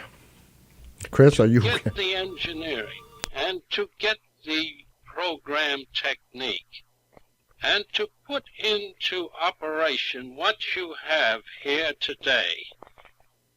A top flight radio station from a top flight manufacturer. Now, let me personally say to you how much I appreciate the work that Mr. Lack and the Western Electric Company have done for FM. He and I were overseas in World War I, and not until FM started did I come into contact with him again. He threw behind FM the full resources of Western Electric. And with that product which you now have, and with the technique which the staff of WNYC has developed, I want to tell you that next summer, in the middle of the static and the lightning storms, with Goldman bands on the air, the citizens of this city have a treat in store for them. And I can tell you that I will be one of the first to listen to it. All right. After we take a break for news, I'll tell you more about this. But Chris, if you could show to our television viewers the original FM transmitter the WHAV used. It was a Western Electric, and you just heard Major Armstrong in 1948 at the dedication of WNYC FM, public radio in New York. You can see that he referred to Western Electric, and we have basically an artist drawing of the transmitter. It's how it appeared in Western Electric's literature. But Jack Russ, founder of WHAV, was very loyal to local businesses, something that's almost unheard of today. And Western Electric had a plant in downtown Haverhill, Locust Street area.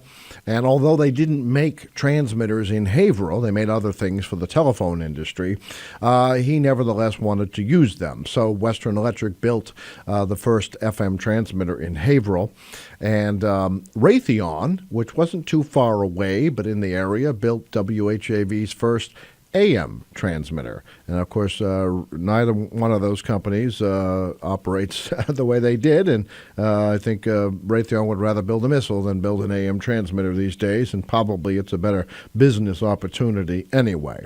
We're going to take a break for local news with News Director Dana Esmel. We're going to learn a bit more about the stories we've talked about during this broadcast, and then when we return, we're going to hear from none other than William Paley, the founder of the Columbia Broadcasting System, who tells us why radio is still important. Please stay with us. Open mic! Tim Coco and the Open Mic will be right back. Get in on the action.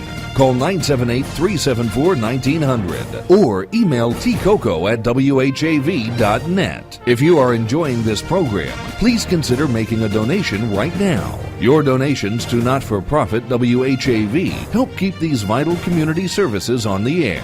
Donate online at www.whav.net. It's 8:02. WHAV LP Haverhill. WHAV is a nonprofit community service of Public Media of New England, Incorporated.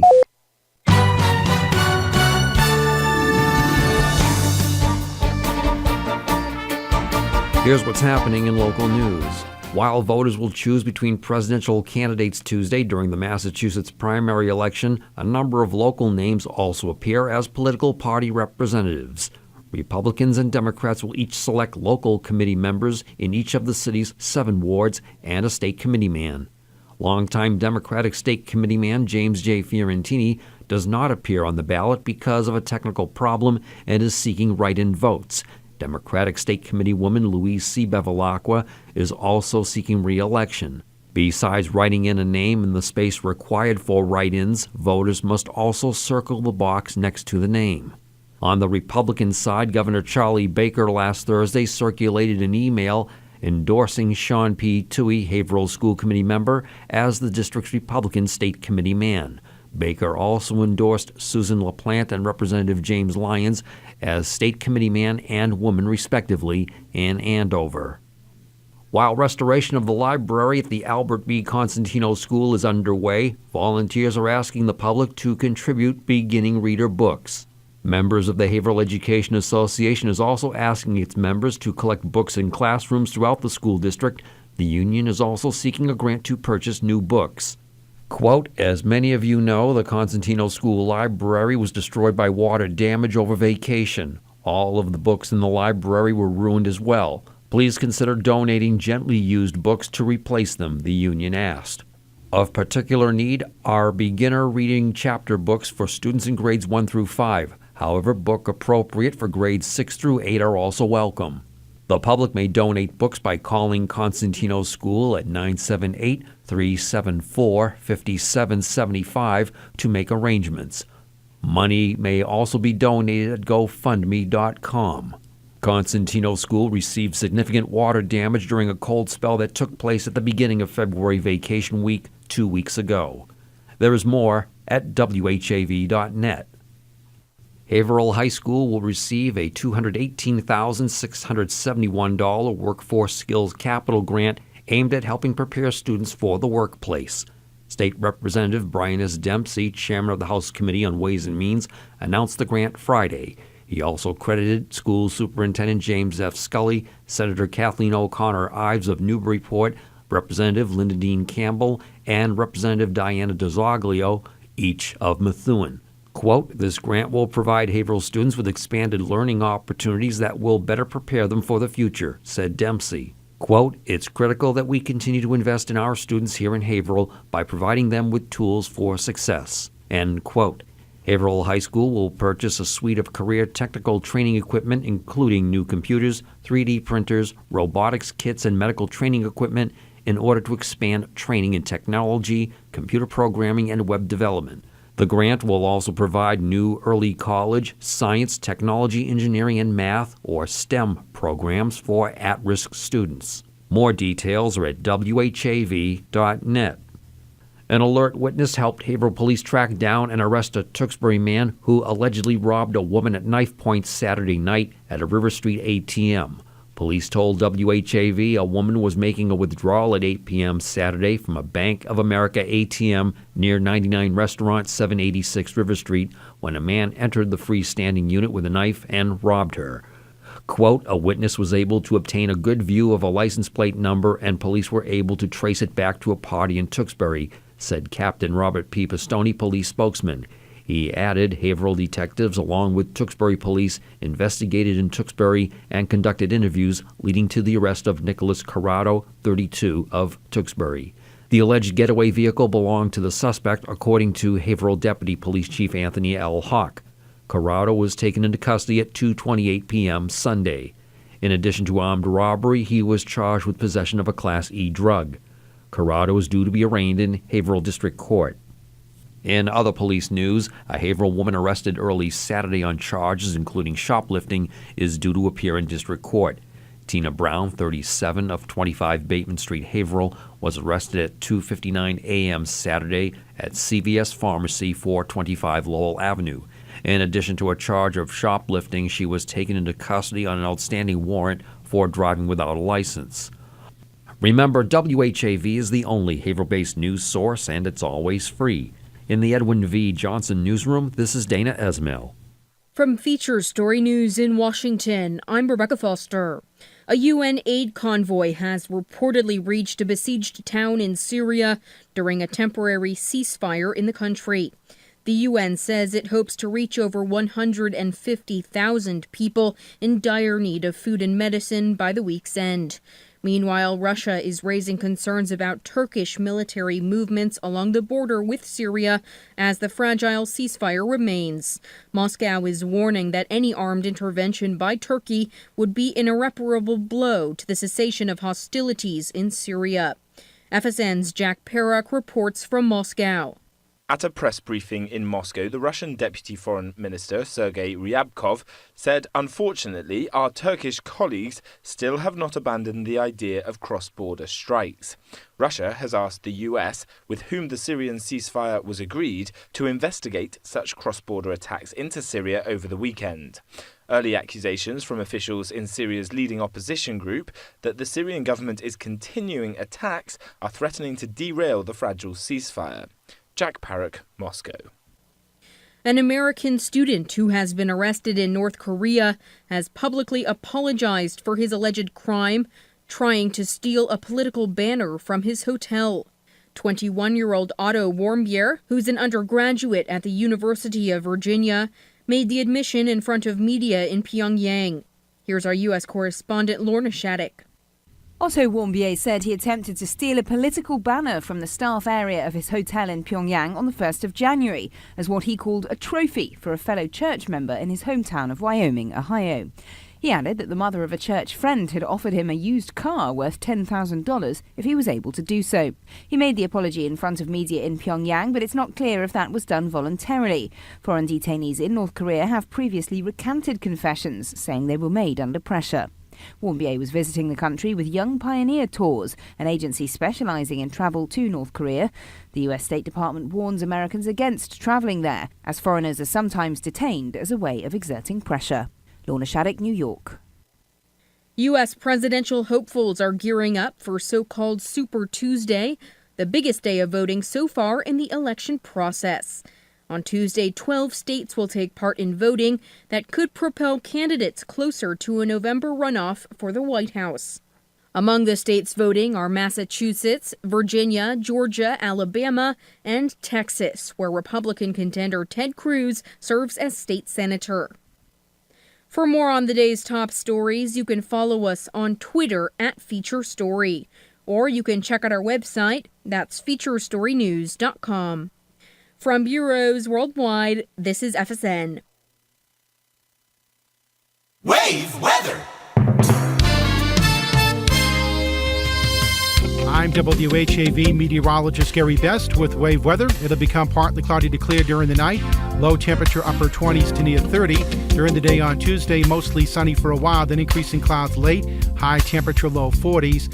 Mixed precipitation developing Tuesday night, going to rain rather quickly. Low temperature in the 30s. Low 50s later on Wednesday. Morning rain could be heavy and then breaking clouds later in the day. This is Gary Best. Your next wave weather coming up in 30 minutes. WHAV is the only FM station assigned to the city of Haverhill. The sooner you contribute at WHAV.net, the sooner WHAV signs on at 97.9 FM. Just look for the photograph of Tom Bergeron, honorary chairperson of WHAV's Make Waves campaign. This is listener-supported community radio, WHAV LP Haverhill, the Merrimack Valley's Pacifica affiliate. WHAV, Merrimack Valley, open mic.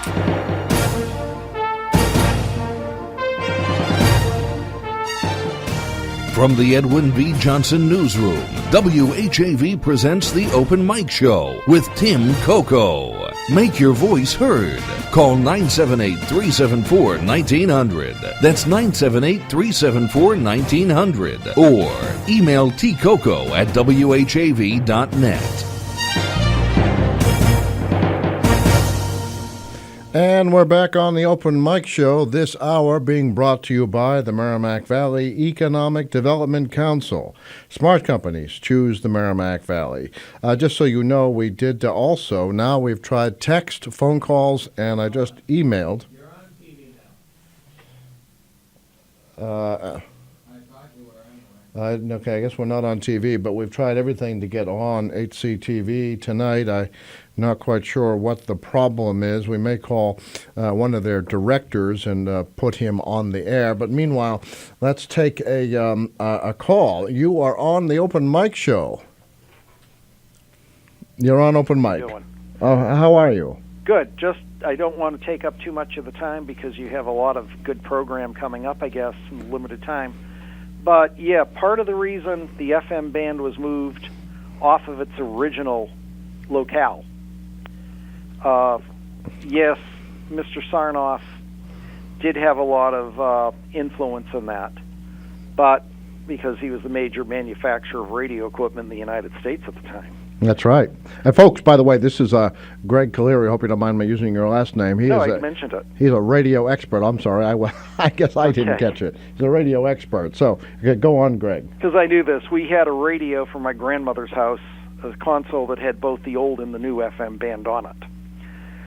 And really? You had FM both? The band was on 40. It would probably had a circa 1945, but the original FM band, which was called the Apex band, was at 42 to 50 megahertz. Right. And it was way below Channel 2. We seem to be back on TV. Okay, good news. Pardon me, yeah. It was actually below. It was actually, the reason it was there, they got it off there, was because there was only 8 megahertz wide. The band was only 8 megahertz wide. And you could only fit probably no more than 15 or 16 stations in any one particular locale. Well, that makes sense. I see what your point is. And then they moved it up to 88 to 108, where it is today, and that's 20 megahertz wide. That was one reason they did it. Another reason is Mr. Sarnoff was making TV equipment. If you want to know where the FM band is, it's roughly between where channels 5 and 6 were on the old VHF TV band. Right, yes. Okay.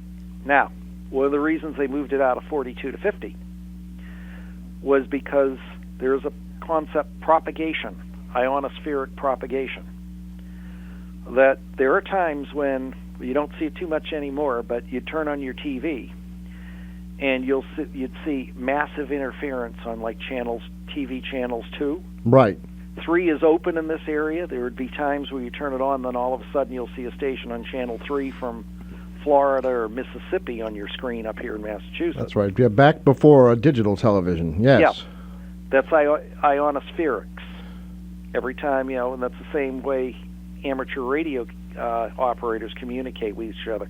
Very much like Skip on CB.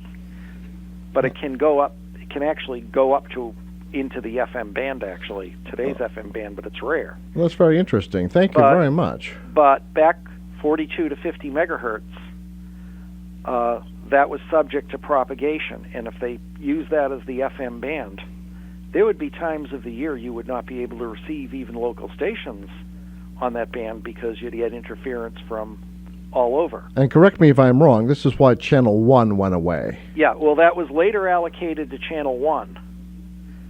And the FCC had the idea that they would only license little local stations for Channel 1. And then they just eliminated it entirely. All right, folks, there's the missing Channel 1. Okay, yeah, great. That's why most TVs, anything built after 1945, 46, doesn't have a Channel 1 on it.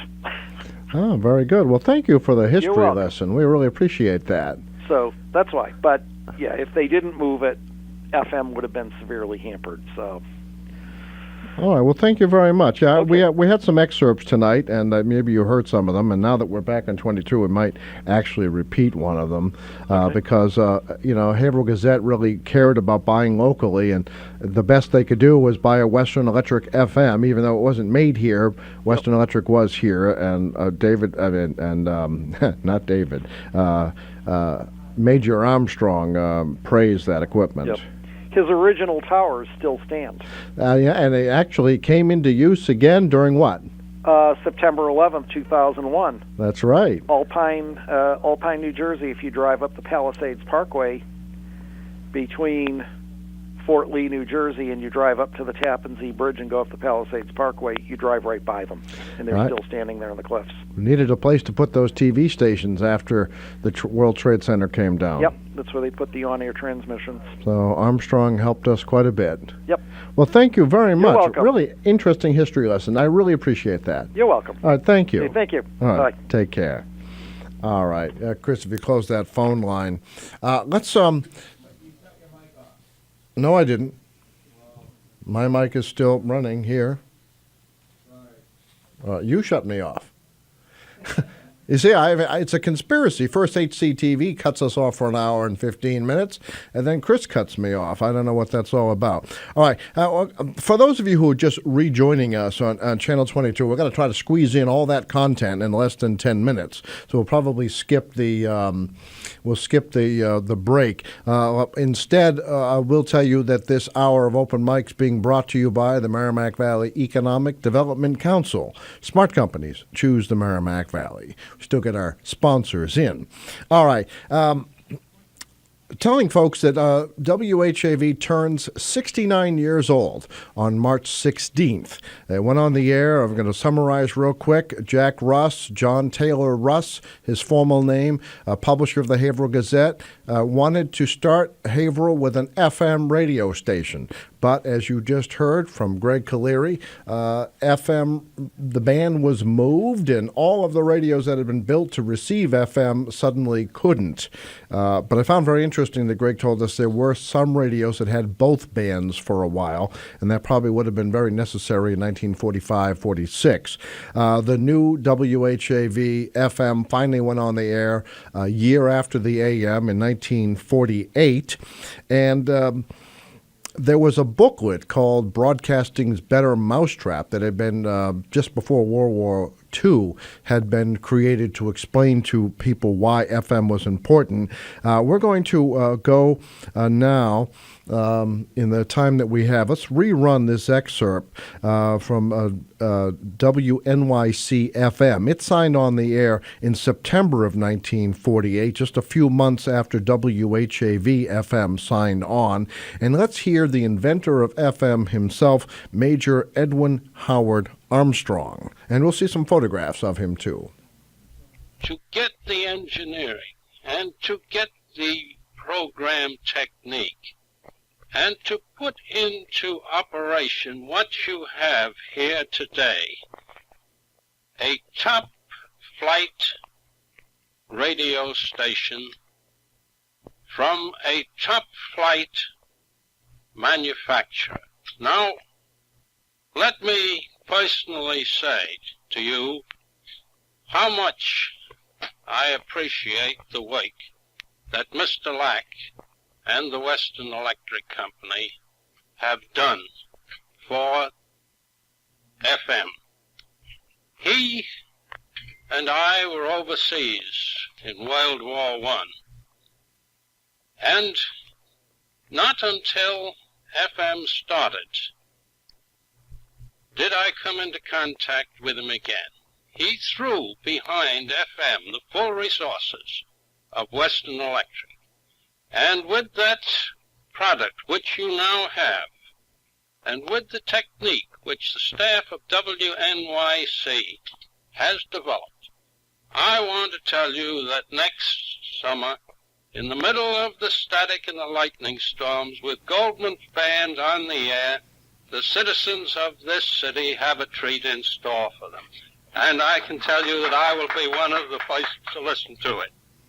All right, and then folks watching on Channel 22 or WHAV.tv, there is a drawing of the FM transmitter that from Western Electric, the WHAV first used, and a similar model was used at WNYC FM when it signed on. But why are we talking so much about FM and about WHAV? Well, first, WHAV turns 69 on March 16th, but the new WHAV FM at 97.9 should be going on the air later this year. And it's important to talk about the why it is important for communities to have local news and local weather and announcements of community events. It helps us become better citizens.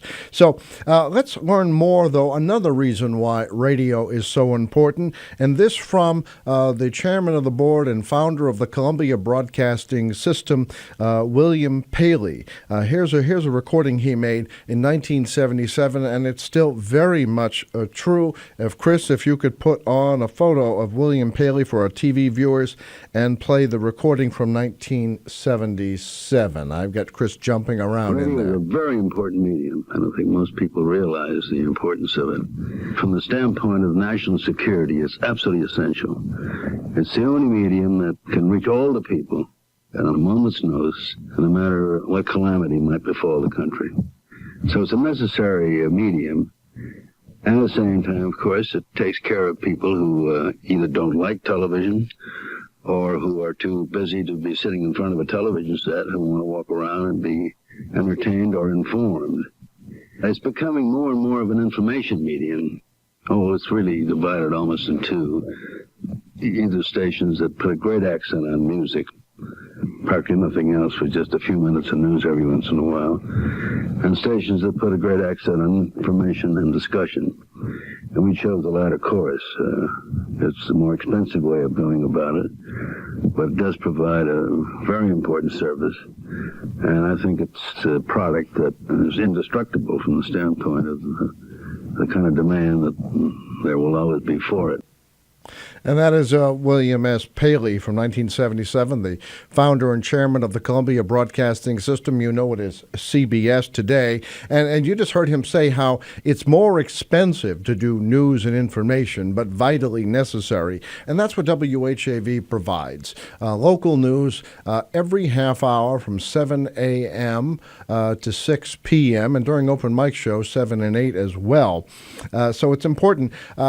I want to ask you to visit WHAV.net on your computer or smartphone and consider giving a gift to the WHAV Make Waves campaign. Tom Bergeron, host of Dancing with the Stars, and of course he was on Hollywood Squares and America's Funniest Home Videos. He got his start right here at WHAV in 1972, and he is honorary chairperson of the Make Waves campaign. Bring local news to FM. So visit WHAV.net, click anywhere you see Tom's photograph, and you can make a donation online.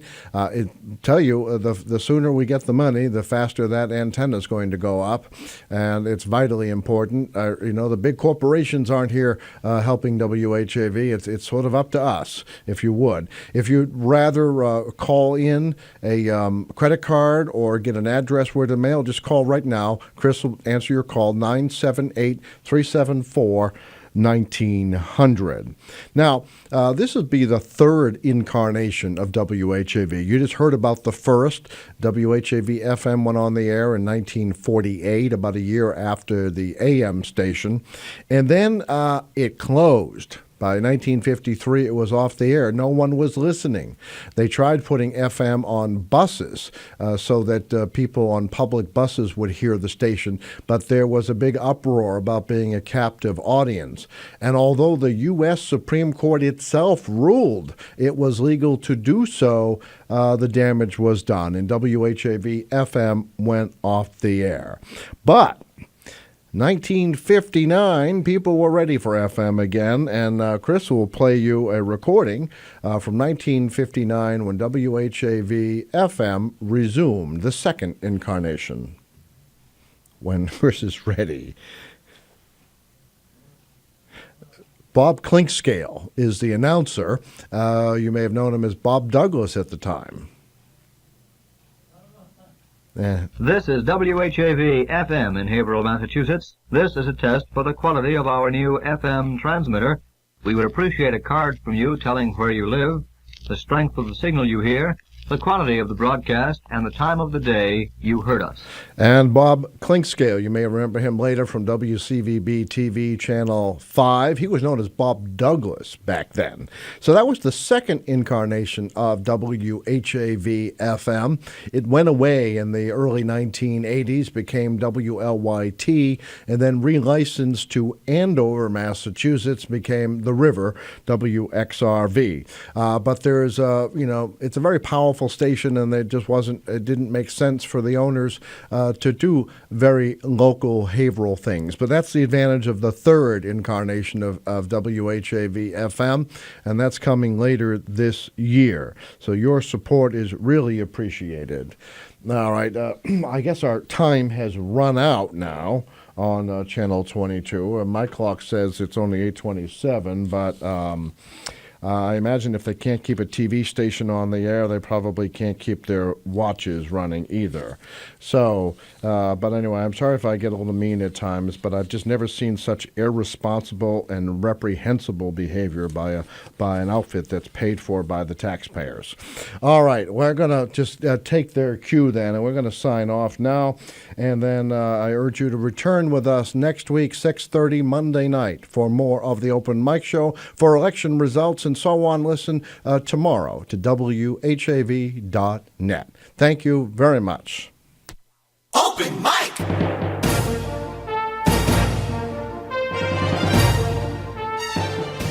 Join Tim Coco live on the Open Mic again next Monday night at 6:30. The opinions expressed on the Open Mic Show are not necessarily those of WHAV, its underwriters, or affiliated stations. The Open Mic Show came to you from the Edwin V. Johnson Newsroom.